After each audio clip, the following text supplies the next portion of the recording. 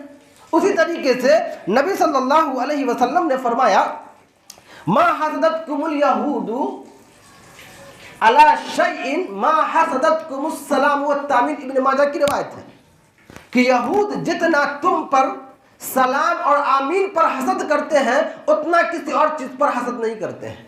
तो मालूम हुआ कि हसद करना यहूद व नसारा का फेल है। यहूद व नसारा का फेल है। यहूद व नसारा वो हसद करते हैं मुसलमानों पर और नबी सल्लल्लाहु अलैहि वसल्लम पर हसद करते हैं। ये यहूद व नसारा का फेल है जो आज हमारे मुस्लिम माशरे में भी पैदा हो गई है बीमारी। लिहाजा तमाम मुसलमानों पर लाजिम है कि वो अपने दिल को इस बीमारी से पाक रखें, एक दूसरे से हसद न करें, एक दूसरे से हसद न करे। और नबी सल्लल्लाहु अलैहि वसल्लम ने अपनी उम्मत को इससे मना किया है। चुनांचे सही मुस्लिम की हदीस है, आपने फरमाया कि ला तहासदू वला तबागजू, तुम एक दूसरे से हसद ना करो, एक दूसरे से बुग़्ज़ और कीना कपट ना रखो। वला तजस्ससू, और एक दूसरे की जासूसी ना करो, टोह में ना लगो, ऐब तलाश करने की कोशिश ना करो। वला तहस्ससू, और चोरी छुपे किसी की बात सुनने की भी कोशिश न करो। वला तनाजशु, खरीदो फरोख्त के वक्त कीमत बढ़ाने के लिए बोली मत लगाया करो। वकूनु इबादल्लाह इख्वाना, तुम सब के सब अल्लाह के बंदे भाई भाई बनकर रहो, भाई भाई बनकर रहो। अगर तुम भाई भाई बनकर रहना चाहते हो तो हसद न करो। अगर तुम हसद करते हो तो तुम्हारे अंदर भाईचारगी नहीं है। एक भाई दूसरे भाई पर कैसे हसद करता है, उसकी नेमत को देखकर कैसे ना खुश होगा, कैसे उस पर हसद करेगा, जलेगा उसकी नेमत को देखकर। तो नबी सल्लल्लाहु अलैहि वसल्लम ने अपनी उम्मत को मना किया है कि तुम एक दूसरे से हसद न करो। मेरे भाइयों, हसद बहुत ही खतरनाक बीमारी है। एक ऐसी बीमारी है कि इंसान के दीन को ख़त्म कर देती है। हसद मुसलमानों के दीन को बिल्कुल सफाया कर देता है। चुनांचे तिरमिजी में है, नबी सल्लल्लाहु अलैहि वसल्लम ने फरमाया कि दब्ब इलैकुम दाअल उमम क़ब्लकुम, तुमसे पहली उम्मतों में एक बीमारी चल निकली थी। अब वो बीमारी बुग़्ज़ और हसद है, और ये बीमारी ऐसी है जो बिल्कुल सफाया कर देती है। मैं ये नहीं कहता कि बालों का सफाया करती है, बल्कि मैं कहता हूं कि यह बीमारी ऐसी है जो दीन का सफाया कर देती है। अल्लाह अकबर।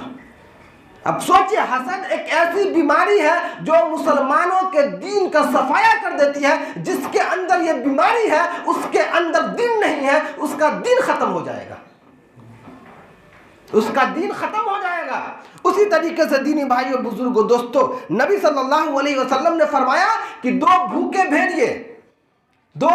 भेड़िए बकरियों को उतना नुकसान नहीं पहुंचा सकते जितना नुकसान और जिस कदर नुकसान माल की हिफ्ज़ और हसद इंसान के दीन को पहुंचाता है। आप सोचिए, दो भूखे भेड़िए हैं, आप उन्हें बकरियों के रेवड़ में छोड़ दें, बकरियों के रेवड़ में दो भूखे भेड़ियों को छोड़ दे तो किस तरह तबाही मचाएगा, बिल्कुल चीर फाड़ के बराबर कर देगा बकरियों को। तो नबी सल्लल्लाहु अलैहि वसल्लम ने फरमाया कि जितनी तबाही दो भूखे भेड़िए बकरियों के रेवड़ में जाकर नहीं मचा सकते, उससे ज्यादा तबाही और बर्बादी इंसान के दीन में उस वक्त होती है जब इंसान माल की हिर्स करता है और हसद करता है। अब सोचिए कितनी खतरनाक बीमारी है कि इंसान के दीन का बिल्कुल सफाया कर देती है। आज हम में से हर शख्स के अंदर हसद, यह बीमारी हम में से हर शख्स के अंदर पाई जाती है। अपने मुसलमान भाइयों की खुशी को देखकर हमसे रहा नहीं जाता, बेचैन हो जाते हैं, सोचते हैं कि यह खुशी उसको ना मिलती, यह नेमत उसको ना मिलती, वो इस नेमत के लायक नहीं था, वो इसका मुस्तहिक नहीं था, वो कैसे इसकी नेमत मिल गई। हम में से हर शख्स एक दूसरे से हसद करता हुआ नजर आता है। आपका भाई, आपका पड़ोसी, आपका दोस्त अगर तरक्की कर रहा है तो आप हसद करते हैं, आप हसद करते हैं। यही होता है, अगर कोई नई गाड़ी खरीदता है तो लोग उससे हसद करते हैं, कोई अच्छा लिबास पहनता है, अच्छा कपड़ा पहनता है तो लोग उस पर हसद करते हैं, किसी की खूबसूरती को देखकर हसद किया जाता है, किसी के बच्चे अच्छे स्कूल में पढ़ते हैं तो लोग उस पर हसद करते हैं, किसी का कारोबार तरक्की कर रहा है तो लोग उस पर हसद कर रहे हैं, कोई अच्छा सा घर खरीद रहा है तो लोग उस पर हसद कर रहे हैं। मतलब हर चीज में लोग हसद कर रहे हैं। आप सोचिए कि वो उसको जो नेमत मिली है अल्लाह रब्बुल आलमीन ने दिया है, आप खामखा उस पर हसद कर रहे हैं। अगर आप हसद कर रहे हैं तो याद रखिए आपके अंदर दीन बाकी नहीं रहेगा। ये नबी सल्लल्लाहु अलैहि वसल्लम का फरमान है, नबी सादिक और मसदूक का फरमान है। दीन बाकी नहीं रहेगा, आप दीन से हाथ धो बैठेंगे। याद रखें, आप दीन से हाथ धो बैठेंगे। ये किसका फरमान है? वो उसका फरमान है कि जिसके बारे में अल्लाह रब्बुल आलमीन ने फरमाया मा यंतिकु अनिल हवा इन हुवा इल्ला वहयुन यूहा। तब तक वो अपनी जबान को हरकत में नहीं लाते जब तक अर्श वाला हरकत में नहीं लाने का हुक्म देता। मेरे भाइयों, नबी सल्लल्लाहु अलैहि वसल्लम का फरमान है कि जिसके अंदर हसद होगा वो अपने दीन से बिल्कुल हाथ धो बैठेगा। क्या अल्फाज है? आपने फरमाया मैं ये नहीं कहता कि ये बीमारी बालों का सफाया कर देती है, बल्कि मैं ये कहता हूं कि ये बीमारी दिन का सफाया कर देती है ना। बहुत खतरनाक बीमारी। और यही नहीं, ये बीमारी ईमान का भी खात्मा कर देती है। ऐसी बीमारी है कि ईमान का भी खात्मा कर देती है। नबी सल्लल्लाहु अलैहि वसल्लम ने फरमाया कि ला यज्तमिआनी फी क़ल्बि अब्दिन अल ईमान वल हसद। ला यज्तमिआनी फी क़ल्बि अब्दिन, जिस शख्स के अंदर दो बीमारी पाई जाए, यानी ईमान और हसद। आपने फरमाया कि किसी शख्स के अंदर दो चीजें जमा नहीं हो सकती, ईमान और हसद। अगर इंसान के दिल में सच्चा ईमान होगा तो उसके अंदर हसद नहीं होगा, और अगर इंसान के दिल में हसद होगा तो उसके अंदर ईमान नहीं होगा। हसद है तो ईमान नहीं है, और ईमान है तो हसद नहीं है। अब हम अपने दिल को टटोले, अपना जायजा लें कि हमारे दिल में हसद है या ईमान है। क्या वाकई हम हसद करते हैं? अगर हसद करते हैं तो ईमान नहीं है, अगर हसद करते हैं तो ईमान नहीं है। आपने फरमाया जिस शख्स के अंदर ईमान होगा उसके अंदर हसद नहीं होगा, और जिस शख्स के अंदर हसद होगा उसके अंदर ईमान नहीं होगा। आज हम जलते हैं, एक दूसरे की खुशी को देखकर हमसे रहा नहीं जाता। हम सोचते हैं कि काश उसको ये खुशी ना मिलती, काश उसके पास ये नेमत ना होती, काश वो जो गाड़ी खरीदा है वो गाड़ी ना खरीदता, वो कैसे तरक्की कर रहा है। आज हमारे मुआशरे का यही माहौल है। तो आप याद रखें मेरे भाइयों, एक ऐसी संगीन बीमारी है कि इंसान के दीन को और उसी तरीके से इंसान के ईमान को ख़त्म कर देती है, बिल्कुल सफाया कर देती है। इंसान अपने दीन और ईमान से हाथ धो बैठता है। और नबी सल्लल्लाहु अलैहि वसल्लम ने फरमाया कि हसद नेकियों को उसी तरह खा जाता है जिस तरह आग लकड़ी को खा जाती है। नेकियों का भी खात्मा। अल्लाह अकबर। फरमाया कि हसद एक ऐसी बीमारी है जो इंसान के नेकियों को उसी तरह खा जाता है जिस तरह आग लकड़ी को खा जाती है। बहुत सारे नेकियां जमा है, बहुत सारी नेकियां हमारे नामायामाल में जमा है। जब हम किसी से हसद करने लगते हैं वो नेकियां खत्म हो जाती हैं। उसी तरीके से जब आप आग में लकड़ी को डालेंगे तो उस लकड़ी का क्या हाल होगा? बिल्कुल राख हो जाएगा, बर्बाद हो जाएगा। तो एक इंसान है, बहुत सारी नेकियां जमा करके रखा हुआ है, जब वो किसी से हसद करता है उसकी नेकियां खत्म हो जाती है, बिल्कुल जलकर राख हो जाती है उसकी नेकियां। तो क्या हम चाहते हैं कि हम जो नेकियां जमा कर रहे हैं, हमारी जो जमा पूंजी है वो लम्हे भर में खाक हो जाए, वो लम्हे भर में तबाह और बर्बाद हो जाए? अगर हम ये नहीं चाहते हैं तो हम किसी से हसद न करें, किसी की नेमत को देखकर हम जले नहीं, बल्कि कहें माशा अल्लाह बारक अल्लाह कहें। आप रश कर सकते हैं। अगर कोई अच्छा घर खरीदता है तो आप उस पर रश कर सकते हैं, कह सकते हैं कि काश अल्लाह रब्बुल आलमीन मुझे भी इस तरह घर देता। कोई अच्छी सी गाड़ी खरीदता है तो आप उस पर रश कर सकते हैं कि अल्लाह रब्बुल आलमीन ने जिस तरह इसको इस नेमत से नवाजा है उसी तरीके से मुझे भी नवाजता। ऐसा आप कह सकते हैं, लेकिन आप ये नहीं दिल में ख्याल पैदा कर सकते हैं कि काश उसके पास ये नेमत ना होती, काश ये नेमत उसको ना मिलती। अगर आप ऐसा सोचते हैं तो आप अपने ईमान से हाथ धो बैठते हैं, आप अपने दीन से हाथ धो बैठते हैं और आप अपनी नेकियों को तबाह और बर्बाद कर देते हैं। दीनी भाइयों, बुजुर्गों, दोस्तों, हसद एक ऐसी बीमारी है, मैंने शुरू में कहा था कि बहुत सारी बीमारियों को जन्म देती है। हसद कत्ल को जन्म देता है।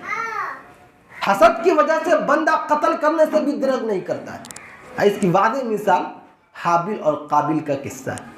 अल्लाह रब्बुल आलमीन ने कुरान मजीद में फरमाया कि वतलू अलैहिम नबअ बनी आदम बिल हक़, आदम के दो बेटों का किस्सा बयान कीजिए। जब उन दोनों ने अल्लाह की राह में कुर्बानी पेश की, उनमें से एक की कुर्बानी कबूल हुई और दूसरे की कबूल नहीं हुई। दूसरे की कबूल नहीं हुई। हाबिल नेक सीरत इंसान था, पूरे अखलास के साथ अल्लाह के राह में कुर्बानी पेश की, अल्लाह ने उसकी कुर्बानी कबूल कर ली। जबकि काबिल ऐसा नहीं था, उसकी कुर्बानी कबूल नहीं हुई। वो अपने भाई से हसद करने लगा कि मेरी कुर्बानी कबूल नहीं हुई, उसकी कुर्बानी कबूल हो गई। वो अपने भाई से हसद करने लगा और क्या कहा, लअक़तुलन्नक, मैं तुझे कत्ल कर डालूंगा, मैं तुझे कत्ल कर दूंगा। आप सोचिए कि हसद एक ऐसी बीमारी है जो अपने सगे भाई को कत्ल करने पर उभारती है, और ऐसा हो गया, बिल आखिर उसने अपने भाई का कत्ल कर दिया। यही हसद है कि जिसकी वजह से एक भाई अपने सगे भाई का कत्ल कर देता है। ऐसा होता है जब बंदा किसी से हसद करता है तो उससे नफरत करने लगता है, नापसंद करने लगता है, यहां तक कि कत्ल करने से भी वो दरेक नहीं करता। उसी तरीके से दीनी भाइयों, बुजुर्गों, दोस्तों, हसद की वजह से हासिद और महसूद के दरमियान ताल्लुकात खराब हो जाते हैं। ताल्लुकात खराब हो जाते हैं। हसद करने वाला और जिस पर हसद किया गया, उन दोनों के दरमियान ताल्लुकात खराब हो जाते हैं। जब आप किसी से हसद करेंगे तो उससे आप मोहब्बत नहीं करेंगे, जबकि इस्लाम हमें मोहब्बत करने का हुक्म देता है, जबकि इस्लाम हमें भाई भाई बनाया है। तो जब आप किसी से हसद करेंगे तो उससे मोहब्बत नहीं करेंगे, बल्कि उससे नफरत करने लगेंगे। यही हसद है कि जिसकी वजह से भाई भाई के दरमियान ताल्लुकात खराब हो जाते हैं। दोस्तों अहबाब के दरमियान ताल्लुकात खराब हो जाते हैं इसी हसद की वजह से। बिरादरान यूसुफ और यूसुफ के दरमियान ताल्लुकात उस वक्त खराब हुए जब उनके भाइयों ने यूसुफ अलैहिस्सलाम पर हसद करने लगे, तभी उन दोनों के दरमियान ताल्लुकात खराब हुए, सगे भाई के दरमियान ताल्लुकात खराब हुए। यूसुफ अलैहिस्सलाम अच्छे इंसान थे, आला अखलाक की वजह से याकूब अलैहिस्सलाम की आंखों का तारा थे। भाइयों को बाप की ये मोहब्बत देखी नहीं गई, भाइयों को बाप की ये मोहब्बत नहीं देखी गई, यहां तक कि उसने यूसुफ अलैहिस्सलाम को कुएं में फेंक दिया। इस कदर हसद की आग में जलने लगे कि अपने सगे भाई को, बाप के बारे में भी नहीं सोचा कि बूढ़े बाप है, हम उनको तकलीफ दे रहे हैं, उनकी आंखों के तारा को हम छीन रहे हैं, अपने भाई को कुएं में फेंक दिया। क्यों? हसद की वजह से। हसद एक ऐसी आग है जो इंसान को इस तरह जलाकर राख कर देती है कि भाई भाई के दरमियान ताल्लुकात खराब हो जाते हैं। बाप के बारे में भी नहीं सोचा, बूढ़े बाप है, रो रो कर बेचारे की कैसी हालत हो गई थी, अपने भाई को कुएं में फेंक दिया। जब वो हसद करने लगे ताल्लुकात खराब हो गए। कहते हैं आप याद रखें, हसद करने वाले की तबाही और बर्बादी होती है। ये जो भाई थे उनके न तो याकूब अलैहिस्सलाम की आंखों का तारा बन सके, न ही यूसुफ अलैहिस्सलाम के मकाम को पहुंच सके, बल्कि अल्लाह रब्बुल आलमीन ने यूसुफ अलैहिस्सलाम को बादशाहत और नबूवत से सरफराज किया। किसका नुकसान हुआ? हासिद अपने हसद की आग में जलता रहता है, नेकियों से हाथ धो बैठता है, नेकियों को खाक में मिला देता है, ईमान से हाथ धो बैठता है, दीन से हाथ धो बैठता है, लेकिन जिस पर हसद किया गया उसका जर्रा बराबर भी नुकसान नहीं होता, क्योंकि अल्लाह रब्बुल आलमीन जिसको जो नेमत से नवाजना होता है वो देता ही है। किसी की हसद करने की वजह से अल्लाह अपनी नेमत से महरूम नहीं करता है। उसके तकदीर में यह नेमत लिखी हुई है, अल्लाह रब्बुल आलमीन उसको देगा। हमारे और आपके हसद करने से अल्लाह अपने फैसले से नहीं बदलेगा, अल्लाह के फैसले को हमारा हसद नहीं बदल सकता। तो खाम हसद करते हैं, नुकसान अपना खुद का होगा मेरे भाई। तो हसद एक ऐसी बीमारी है कि भाई भाई के दरमियान ताल्लुकात खराब है। अपने सगे भाई थे, इस कदर हसद की आग में जले के कुएं में फेंक दिया अपने भाई को। दीनी भाइयों, बुजुर्गों, दोस्तों, हसद इसलिए भी बहुत बड़ा गुनाह है कि हसद करने वाला अल्लाह रब्बुल आलमीन के फैसले पर एतराज़ करता है। अब सोचिए कि कोई अल्लाह के फैसले पर एतराज़ करे, कितना बड़ा जुर्म है। अल्लाह का फैसला है, अल्लाह का कानून है। हमारी और आप तो क्या जुर्रत कि अल्लाह के फैसले को बदल सके। अल्लाह के फैसले पर हम एतराज़ करें। जो तकदीर में लिखा है उसको कोई नहीं बदल सकता मेरे भाई। तो गोया हसद करने वाला जिस पर हसद करता है सोचता है कि वो इस नेमत के लायक नहीं था, वो इसका मुस्तहिक नहीं था। मेरे भाई, नेमत किसने दिया? अल्लाह ने दिया। ये अल्लाह का फैसला था। तो गोया कि आप अल्लाह के फैसले पर एतराज़ करते हैं, अल्लाह के फैसले पर एतराज़ करते हैं। अल्लाह जिसको चाहे नेमत से नवाजे, जिसको चाहे नेमत से महरूम कर दे, उसका कोई कमाल नहीं है। वो जो गाड़ी खरीदा है, वो जो अच्छा घर खरीदा है, उसमें उसका कोई कमाल नहीं है। अल्लाह रब्बुल आलमीन ने अपने फजल से नवाजा है। तो ये तो अल्लाह का फैसला है। हम और आप गोया कि अल्लाह के फैसले पर एतराज़ करते हैं। ये कितना बड़ा मुजरिम है, कितना बड़ा जालिम होगा जो अल्लाह के फैसले पर एतराज़ करेगा। और हसद करने वाला अल्लाह के फैसले पर एतराज़ कर रहा होता है मेरे भाई। उसी तरीके से दीनी भाइयों, बुजुर्गों, दोस्तों, हसद इतना बड़ा गुनाह है कि अल्लाह रब्बुल आलमीन ने कुरान मजीद में इससे पनाह मांगने का हुक्म दिया, पनाह मांगने का हुक्म दिया। जहां एक तरफ अल्लाह रब्बुल आलमीन ने शैतान मरदूद रजीम से पनाह मांगने का हुक्म दिया, कहो औज़ु बिल्लाहि मिनश शैतानिर रजीम, उसी तरीके से अल्लाह रब्बुल आलमीन ने फरमाया, कहो व मिन शर्रि हासिदिन इज़ा हसद, हसद करने वाले की हसद से मैं पनाह मांगता हूँ। ये इतनी खतरनाक बीमारी है कि अल्लाह ने पनाह मांगने का हुक्म दिया। शैतान से हम और आप पनाह मांगते हैं, शैतान मरदूद है, रजीम है, इस वजह से। उसी तरीके से हसद करने वाला इतना बदबख्त है कि अल्लाह रब्बुल आलमीन ने उसे पनाह मांगने का हुक्म दिया है। फरमाया वमिन शर्रि हासिदिन इज़ा हसद। बाद मुफस्सिरीन ने लिखा है कि हसद जादू से भी बदतर है। हसद जादू से भी बदतर है। जादू बहुत बड़ा जुर्म है। जादूगरों को कत्ल करने का हुक्म है। तो बाद मुफस्सिरीन ने लिखा है कि हसद जादू से ही बदतर है, क्योंकि अल्लाह रब्बुल आलमीन ने इस आयत में आम शरों के बाद हसद का खुसूसियत के साथ जिक्र किया।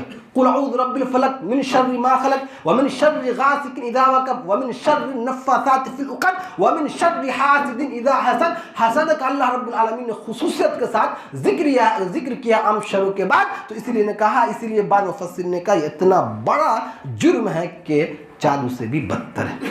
मेरे भाइयों, बुजुर्गों, दोस्तों, अगर हम अपने समाज का जायज़ा लेते हैं, अपने मुआशरे का जायज़ा लेते हैं, तो हमें यह मालूम होता है हम में से तकरीबन हर शख्स हसद की आग में जल रहा है, इल्ला माशा अल्लाह। हम अपने भाई की तरक्की को देखकर खुश नहीं होते। आपको खुश होना चाहिए। जब आपका भाई अच्छा कपड़ा पहनता है तो आपको खुश होना चाहिए, हसद नहीं करना चाहिए। आप अपने भाई की खूबसूरती को देखकर हसद नहीं करें, बल्कि आपको खुश होना चाहिए। आपका भाई अच्छा सा घर खरीदता है तो आपको खुश होना चाहिए, लेकिन हम और आप खुश नहीं होते हैं। अगर आपका भाई किसी अच्छी जगह जॉब करता है, अच्छा खासा पैसा कमाता है, तो हम और आप उस पर हसद करते हैं, खुश नहीं होते हैं। यही वजह है कि वो भाई अपनी इस नेमत का जिक्र भी नहीं कर पाता है आम लोगों से। क्यों? वो जानता है कि लोग हसद करने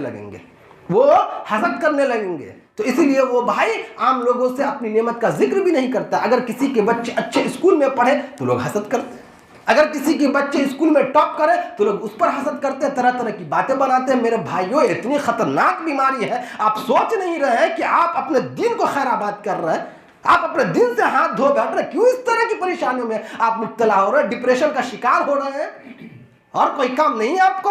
अपने समाज में इसी तरह से गंदगी फैलाने के लिए आप आए हैं। ऐसे लोगों को समाज से हटा देना चाहिए, जो समाज को, मुआशरे को खराब करने की कोशिश कर रहे हैं, जमीन में फसाद फैला रहे हैं। मुआशरे की इस्लाह नहीं कर सकते तो फसाद क्यों फैला रहे हैं? भाई भाई बनाया अल्लाह रब्बुल आलमीन ने, उल्फत और मोहब्बत पैदा कर दिया, अल्लाह का कानून है। तुम सब के सब एक दूसरे के दुश्मन थे, एक दूसरे के खून के दर पे थे। तुम्हारी हालत यह थी कि अपने भाई को देखते तो तलवार से सर कलम कर देते। तो अल्लाह रब्बुल आलमीन ने तुम्हें भाई भाई बनाया, तुम्हारे दिलों में उल्फत और मोहब्बत पैदा कर दी। अब तुम जो अल्लाह के कानून को बदल रहे हो, भाई भाई बना, क्यों नहीं भाई बनकर रहे हो? अपने सगे भाई से हसद कर रहे हो, उसकी नेमत को देखकर नाखुश हो रहे हो, जल रहे हो। अजीब तमाशा बना के लोगों ने रख दिया, इस्लाम का बिल्कुल मजाक बना दिया, अल्लाह के दिन को खिलवाड़ बना दिया, लोगों ने बिल्कुल जनाजा निकाल दिया। ये कैसे जिंदगी गुजार रहे हैं?